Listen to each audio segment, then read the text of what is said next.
ये अमृतमय श्लोक है भक्त के लिए, प्रेमी उपासक के लिए यही जीवन है। ये सब साधन मार्ग हैं, पर ये हर संप्रदाय के, हर साधना के उपासक के लिए ये अमृतमय श्लोक है। भगवान इस श्लोक में बोले हैं सुलभा, मैं बहुत सुलभता से उसको प्राप्त हो जाता हूं। जैसे महाप्रभु बोले क्यों न बिन कष्ट रस सिंधु को पीजिए, तो कह रहे तस्याहम सुलभा, मैं उसके लिए सुलभ हूं। सुलभ माने बिल्कुल सहजता से प्राप्त हो जाता हूं। किसके लिए? बोले अनन्य चेता सततम यो माम स्मरत नित्य शाह, जो मेरा अनन्य चिंतन करता है, नित्य निरंतर चिंतन करता है, बस यही जीवन का लक्ष्य रहा है। गुरु कृपा से बच्चापन में ही गुरुदेव भगवान की बलिहारी यही बात डाल दी थी कि बच्चा निरंतर भजन करने से जो झांकी आती प्रभु, वो मैं शब्द याद है, झांकी आती तब जानना चाहिए भजन, एक क्षण भी भजन न छूटे।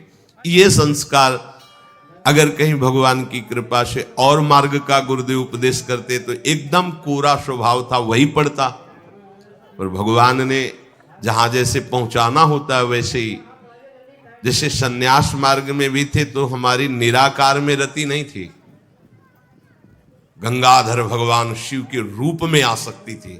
अब हमें पता चला कि क्यों नहीं होने दी निराकार में, क्योंकि रूप में ही लाना था उनको कृपा करके, इसलिए निराकार में आसक्ति नहीं होने दी। फिर उनका सारा पहले विधान होता है।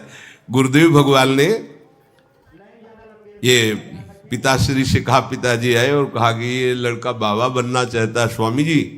वो आते जाते थे घर में, वो सैमशी में उस समय स्वामी जी विराजमान, तो उनका पाणे छोड़ जाओ, एक हफ्ता बाद ये घर भाग जाएगा, या फिर हम एक हफ्ता बाद मंत्र दे देंगे, तब जान लेना कि साधु बन ही जाएगा। तो स्वामी जी जैसी आपकी इच्छा छोड़ के गए। एक हफ्ते जो है गुरुदेव भगवान ईंट ढोवाना, झाड़ू लगवाना, बड़े कार्य करवाना, और जैसे पेड़ा आदि आते सबको बांटते, हमें एक भी पेड़ा नहीं देते। शाम के एक बार भोजन की अनुमति पाल, 7 दिन तक चुपचाप शेष। फिर कहा अच्छा कल गंगा नहा के आ जाना, मंत्र दे देंगे। ठीक है, सुबह गए स्नान करके तो पंचाक्षरी मंत्र दिया, मंत्र दे के कुटिया में गए, फिर उठ के आए, बोले सुनो आओ एक बात कहनी। बैठे, बोले 12 मंत्र भी ले लो। तुम कहा जपेंगे कौन? बोले पहले तुम ये जपना, लेकिन ये रखे रहो, आगे काम आएगा। हमारी समझ में नहीं आ रहा था कि मतलब मंत्र 2 क्यों दे रहे हैं। ये पहले से भूमिका तैयार थी वृंदावन की, हमें पता नहीं था। 12 मंत्र भगवान श्री कृष्ण का, पंचाक्षरी मंत्र सबसे पहले दिया। बाद में पता चला कि ये बीज तो गुरुदेव ने ही पहले बो दिया था कि जिस मार्ग से घूम के जाना है। और वो कह रहे थे कि बाद में तुम्हें पता चलेगा, पर बाल्यावस्था थी, मेरी मति गति वहां तक पहुंच नहीं रही थी। और जपे हम पहला ही, जपे पहला ही, बाद में जब भगवान शंकर ने इधर, तब हम मुझे समझ में आया कि बीज तो गुरुदेव भगवान ही अंदर से बो दिए थे पहले ही। ये कृपा गुरुदेव भगवान की हुई कि चित्त में बैठाल दिया कि निरंतर चिंतन करना यही संन्यास है, यही साधना है, यही भगवत प्राप्ति का स्वरूप है। गुरु कृपा से पूरे जीवन भर एक बात रहे कि हम कभी 1 सेकंड के लिए अपने आराध्य देव को ना भूले। पूरे जीवन भर इसकी चेष्टा गुरु कृपा से करते। अन्य सब बात थी साधन की, पर बात उसमें प्रधान ये थी कि भूले ना। जैसे हम गायत्री मंत्र भी जप रहे हैं नैष्ठिक ब्रह्मचर्य में, तो गुरु के द्वारा दिया हुआ पंचाक्षरी मंत्र लिखा हुआ है, बार बार उसे देख रहे हैं, या अंदर से देख रहे हैं, गायत्री मंत्र चल रहा है। बड़ी कृपा रही है, मन को भागने के अवसर नहीं मिले। अनन्य चेता सततम, इसीलिए हम आपको फिर कह रहे हैं, बहुत जल्दी लाभ लेना है तो इसको डबल पटरी में फंसाओ। यह जो एक मन बहुत ठोर कर कह कर उसने सच पायो, बहुत जगह नहीं लगता है कि एक प्रभु में लगाओ फिर संसार में, प्रभु में ही 2 जगह लगा दो। बड़ी चतुराई से फांसा जाता है। यदि मंत्र से भाग रहा हो और तुम्हें कहीं रूप का अभ्यास हो भगवत कृपा से, तो रूप में फंसाओ, चरणों से लेकर के मुकुट तक, मुकुट से लेकर चरणों तक इसको फंसाओ। पर यह कठिन बात है, रूप आना कोई साधारण बात थोड़ी। तो डबल नाम में फंसाओ। जैसे कल कहा था कि शरणागत मंत्र चल रहा, राधा लिखे है, राधा बार बार और शरणागत मंत्र, जा कहा जाएगा। तो जब गायत्री जी जब करते थे अनुष्ठान पुरस्चरण का, तो सामने पंचाक्षरी मंत्र लिखा हुआ है और गायत्री मंत्र चल रहा है। अगर हम जरा सा भी चूकेंगे तो या तो मंत्र छूटेगा और या तो वो दृश्य छूटेगा। बिल्कुल मन को कोई जगह नहीं रखते थे, कोई जगह नहीं रखते। अनन्य चेता, ये बहुत बड़ी सिद्धि, बहुत बड़ा लाभ है कि अन्य कुछ स्मरण ना आवे। इसका अभ्यास आप कर लीजिए, फिर नशा तो ये चढ़ा देगा। ऐसा नशा चढ़ता है, ऐसा लगता है जैसे खोपड़ी घूम रही हो और उसके साथ मंत्र घूम रहा हो। ये ऐसे करो तो पका जैसा दर्द होने, एक एक नस नाड़ी मंत्राकार। न भोजन की इच्छा है, न किसी के देखने की इच्छा है, इच्छा रहित केवल मंत्र चल रहा है। तदाकार वृत्ति, मंत्राकार वृत्ति। अब इतनी प्रपंच की वृत्तियां फैलाए हो, इतना बहिर्मुख हो, कैसे बात समझोगे अंतर की। अनन्य चेत, भगवान कह रहे मैं सुलभ हूं, सुलभ हूं। काशी में प्रतिदिन ये होता, आज महादेव जी साक्षात आएंगे। सुबह से तैयारी हो जाती थी, आज महादेव जी आएंगे। घाट में ही रहते थे, पंडों की छतरी के नीचे तपती हुई धूप, तो घाट में धूप ऐसे ज्वाला सी लगती थी, और छोटी सी छतरी, उसी के नीचे दोपहर रात्रि वहीं 2 बजे तक तो तपती थी फर्श। और 2 बजे के बाद स्नान करके महादेव जी विश्वनाथ जी पहुंच गए। बस रोज आज मिले, आज तो निश्चित मिले। एक दिन इतना आनंद था कि आज तो बस आ ही रहे हैं, ऐसा आ ही रहे हैं। जैसी भावना करोगे, जा पर जाकर सत्य सने हो, सो तो ही मिले न कुछ संदेह। भयंकर जटाओं का बोझा ऐसे, इतना बड़ा हाथ में त्रिशूल लिए, देखा दोपहर में नग्न पैर से आ गए। अब अपने जो जहां पागल हुए उसको दिखाई, साष्टांग दंडवत, मौन, कुछ बोले नहीं। हम तो बस वैसे स्तब्ध, जैसे कोई जड़वत। बाद में विचार आया इसका मतलब क्या था। मैं ही मैं हूं, दूसरा कोई नहीं। अलग से देख ली की भावना मत करो, कण कण में मैं विराजमान। एक दिन भाई जी के प्रति बहुत आकर्षण जब था, तो एक स्वप्न देखा कि स्वप्न में हम भाई जी से पूछ रहे कि मुझे श्री कृष्ण की प्राप्ति कब होगी।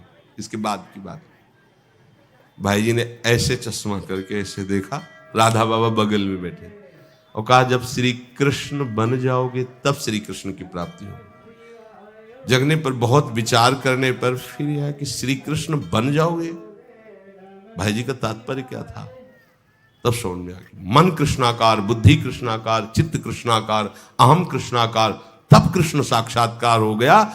नित्य युक्तस्य योगिनः तस्याहं सुलभा पार्थ नित्य युक्तस्य योगिनः।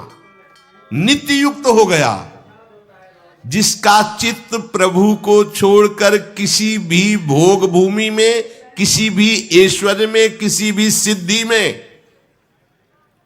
जैसे किसी को लगता है कि ये चमत्कार दिखाना, कोई भी चमत्कार दिखाना बहुत कठिन बात है। अगर भगवत दर्शन का लक्ष्य ना हो, भगवत प्राप्ति का लक्ष्य ना हो, तो कोई भी चमत्कार ऐसे करने में है कोई बहुत बड़ी बात मत समझ। बस ये है कि इधर अगर स्वीकार किया तो उधर गेट बंद हो जाएगा, इसीलिए पिट जाते हैं, गाली सुन लेते हैं महात्मा जन, लेकिन प्रयोग नहीं करते अपने भजन का, प्रभु के पास जाते हैं। ऐसा ना समझे ना कि वो चमत्कार पीछे घूमते हैं। केवल बस एक बात है कि अगर इधर लगे तो उधर का गेट बंद हो जाएगा। तो इतनी दुर्लभ बात बनने जा रही है, किसी को प्रमाणित करने के लिए कि हम महात्मा, हम भजनानंदी, हम चमत्कारी हैं, अपना गेट बंद करवा ले तो मूर्खता ही होगी ना। यहां क्या होगा, वाह वाह हो जाएगा, बस उसके आगे क्या होगा, फिर वही प्रपंच। तो ये जो ब्रज के महात्मा है, जो भगवत प्रेमी महात्मा है, जो भगवत प्राप्त करने वाले हैं, इनके अंदर चमत्कार के बाप की सृष्टि होती है। ये चमत्कार बहुत ऊपर होते हैं। ये नहीं सोचना चाहिए कि इनमें भजन होता तो उसने 2 थप्पड़ मारे भस्म कर देते। भजन का जानते हो, भजनानंदी का 2 थप्पड़ मारा है, तुम्हें निश्चित भगवान की प्राप्ति हो, तुम्हारा कभी अमंगल न हो, भगवान तुम्हारे परिवार को भी सुखी रहे और तुम आजीवन स्वस्थ रहकर पवित्र बुद्धि के द्वारा भगवान को प्राप्त। ये महात्माओं का बल होता है। महात्माओं के बल थोड़ी होता है किसी ने गाली दिया, मार दिया, जा भस्म हो जा। ये भस्मासुर थोड़ी होते महात्मा है। भाई भस्म कर दिया, नष्ट नहीं, साधुते हो न कारज, तब भगवान उनके अधीन होते हैं। ये चमत्कार ये ना सोचो कि भजन करते होते तो फिर चमत्कार, या ये गाड़ी घोड़ा रुपया पैसा चमत्कार, ये पापियों के पास भी है। ये तो प्रारब्ध का खेल है, प्रारब्ध बदला, ऐसे से ऐसे हो गया, इनका कोई महत्व नहीं है। महत्व है नित्य युक्तस्य योगिनः, तुम्हारा चित्त निरंतर आराध्य देव में युक्त है कि नहीं। किसी भी ऐश्वर्य, किसी भी भूमि, किसी भी पद का कोई भी संबंध, आश्रय, चिंतन नहीं। ये हुआ अनन्य चेता। जैसे पतिव्रता स्त्री का मन केवल पति के ही सुख में निमग्न रहता है, पति का चिंतन, पति की बातें, पति वो उसी में मगन रहती है। पति के सिवाय उसके मन में अन्य किसी पुरुष का राग पूर्वक चिंतन कभी होता ही नहीं। जैसे शिष्य का गुरु के सिवाय कहीं चिंतन नहीं होता, पतिव्रता पत्नी का मन, प्राण, तन सब पति के ही सेवा में, चिंतन में, मनन में। जैसे शिष्य का गुरु के ही तन, उनकी सेवा में मन, उनके आज्ञा के पालन करने में, एक एक चेष्टा गुरु की प्रसन्नता के लिए। कोई दूसरा इष्ट शिष्य का होता ही नहीं है। शिष्य का कोई दूसरा इष्ट नहीं होता। ऐसे शिष्य को अपने गुरुदेव में ही भगवान का साक्षात्कार हो जाता है। क्योंकि पर्दा हटा तो देख लिया कि प्रिया प्रीतम मुस्कुराते हुए बैठे। श्री भट्ट देवाचार्य जी के पास जब हरिव्यास देवाचार्य जी आए तो कहा, भगवान हम शिष्य बनना चाहते हैं। तो उनका, तुम्हें हमारी गोद में कुछ दिखाई दे रहा है? तो कहा, ऐसा में कुछ तो नहीं दिखाई दे रहा है। तो उनका, फिर अभी तुम जाओ गिरिराज जी की 12 वर्ष परिक्रमा करो, राधे राधे बोलो 12 वर्ष। ऐसा ही किया। 12 वर्ष बाद फिर आए, अब कुछ दिखाई दे रहा है? बोले भगवान कुछ नहीं दिखाई दे रहा। बोले जाओ फिर 12 वर्ष करो। कह रहे कि जो शिष्य है गुरु के सिवा और कोई इष्ट रहे हैं, उन्हीं का चिंतन, उन्हीं के आगे, तो वहीं उसको साक्षात्कार हो जाता है। जब 24 वर्ष बाद आज्ञा पालन करके आए तो देखा प्रियालाल गोद में। बोले अब कुछ दिखा है? हाँ। बोले प्रियालाल महाराज जी विराजमान है, आओ। वही महावाणी के रचयिता श्री हरिव्यास देवाचार्य जी गुरु आज्ञा में एक कदम पीछे ने 24 वर्ष गिरिराज जी की परिक्रमा राधे राधे आए नहीं, जब तक आज्ञा पालन नहीं हुई। आज्ञा पालन साक्षात्कार करने के बाद मंत्र दीक्षा दी। आज्ञा पालन का फल भगवत साक्षात्कार। जो अन्य तरफ मन ले जाता है, अन्य तरफ अपना भाव ले जाता है, वो अनन्य चेता नहीं कहलाता है। अनन्य चेता को भगवान सुलभ हो जाते हैं। सततम यो माम स्मरति नित्यशः। सततम का अर्थ होता है जब आप होश में हैं तो आपका मंत्र या नाम चल रहा हो। नींद खुली, आप जप नहीं रहे, आपको ऐसा कि मंत्र जपना, ऐसा नहीं, चल रहा है। तो सोते में भी चल रहा है। जब आप नींद में गए तो आपका मंत्र चल रहा था, आप सुषुप्ति में हो गए पर आपको पता नहीं। जब जगो तो आप देखो चल रहा है कि नहीं चल रहा है। अगर चल रहा है तो चल रहा था, नहीं चल रहा तो फिर सतत नहीं था। उसका कारण आपने सोते समय भजन नहीं किया। यह भी गुरु कृपा से पहले ही सिखा दिया गया था कि जब तक गाढ़ नींद ना आवे तब तक आसन में बैठ के मंत्र जप करो, जब आ जाए तो लेट जाओ, मंत्र का ही चिंतन करते हुए सो। तो वैसे प्राय उपासक जो भजन करते हो अनुभव करते होंगे, जगते ही मंत्र चल रहा है। सैकड़ों बार तो ऐसा अनुभव हुआ कि हम सो ही रहे हैं पर आसन में बैठ गए। जब चेतना आई तो देखा है कि मंत्र चल रहा है, आसन में बैठे हैं। अभ्यास बहुत बड़ा बल होता, सोते मतलब अभी नींद खुली नहीं, आसन में बैठ गए। बिल्कुल कभी भी जीवन में मतलब 10-5 मिनट का अंतर तो कह सकते हैं, लेकिन ऐसा नहीं कि आधा घंटा 1 घंटा का अंतर कभी जीवन में पड़ा हो। और वो अलार्म कभी जीवन में लगाया नहीं। गंगा किनारे कहाँ अलार्म।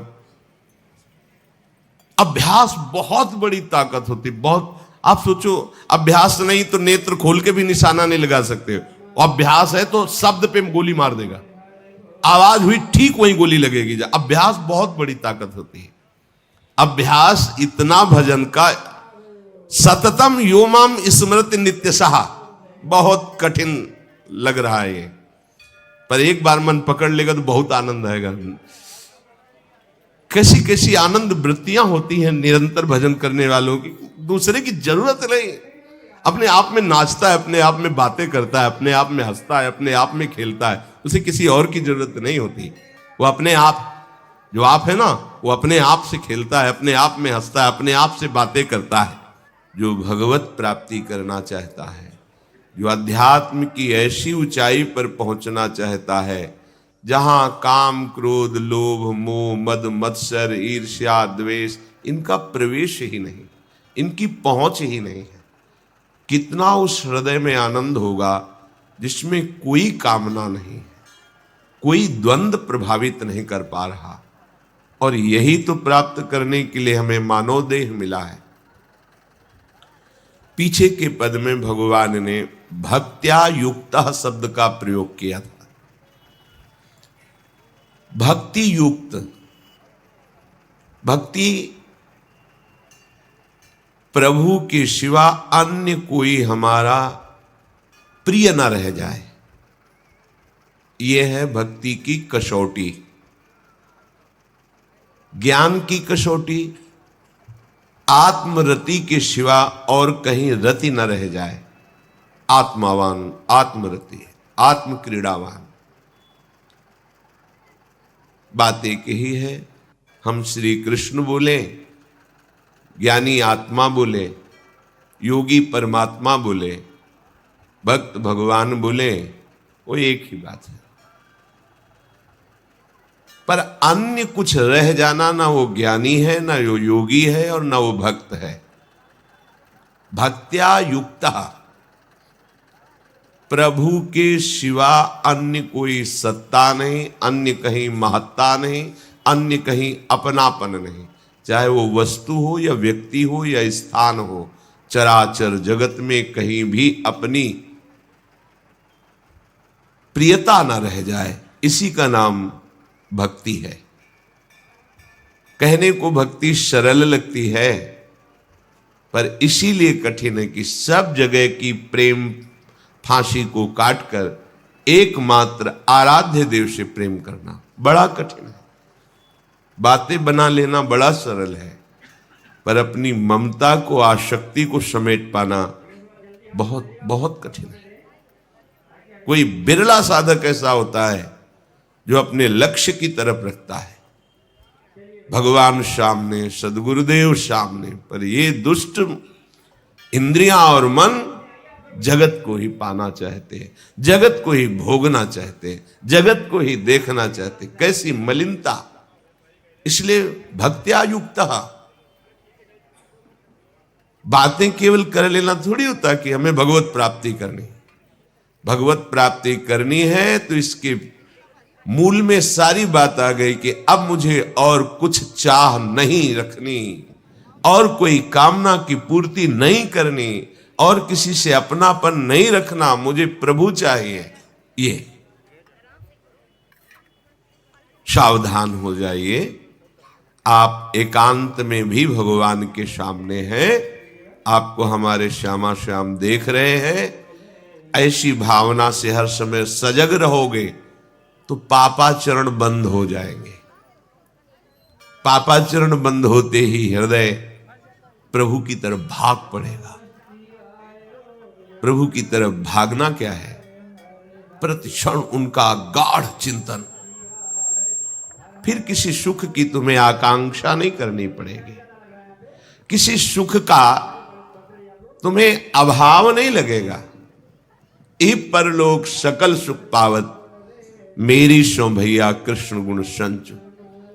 तुम्हें मेरी शपथ है, तुम कृष्ण के गुणों का गायन करो, कृष्ण नाम रटो, कृष्ण रूप ध्यान करो। इसका फल होगा प्रियाजू के चरणों में प्रीति। जिसका गोरे चरणार बिंदु से संबंध है, इह परलोक किसी भी सुख की चाह ही नहीं रह जाती। प्रभु करुणा करके कह रहे हैं, वही आचार्य है। मेरी कसम, तुम कृष्ण के गुणों का संचय करो, तुम्हें इस लोक परलोक में सब सुख मिल जाएंगे, कोई अभिलाषा अधूरी नहीं रह जाएगी। पर भक्त्या युक्त, अन्य संबंध, अन्य महत्व बुद्धि, ये कलंक है हमारी भक्ति में। नहीं समझ रहे? चाहते हैं सुख, चेष्टाएं और चिंतन, दुखालयम अशाश्वतम। कैसे मिलेगा?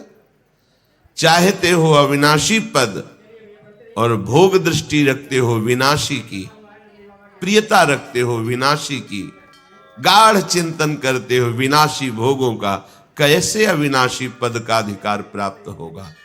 अरे तुम्हारा स्वरूप ही अविनाशी है। विस्मृत होकर भोगों में लगने से ही ये तुम्हारी दुर्दशा हुई है। भक्त्या युक्ता, अपने हृदय को भक्ति से युक्त करो। आराध्य देव की शिवा और कहीं चिंतन न जाए। अभ्यास योग युक्तेनो चेतसा नान्यगामिना। स्पष्ट कह रहे हैं प्रभु, परमं पुरुषम दिव्यम याति पार्थान चिंते। निश्चित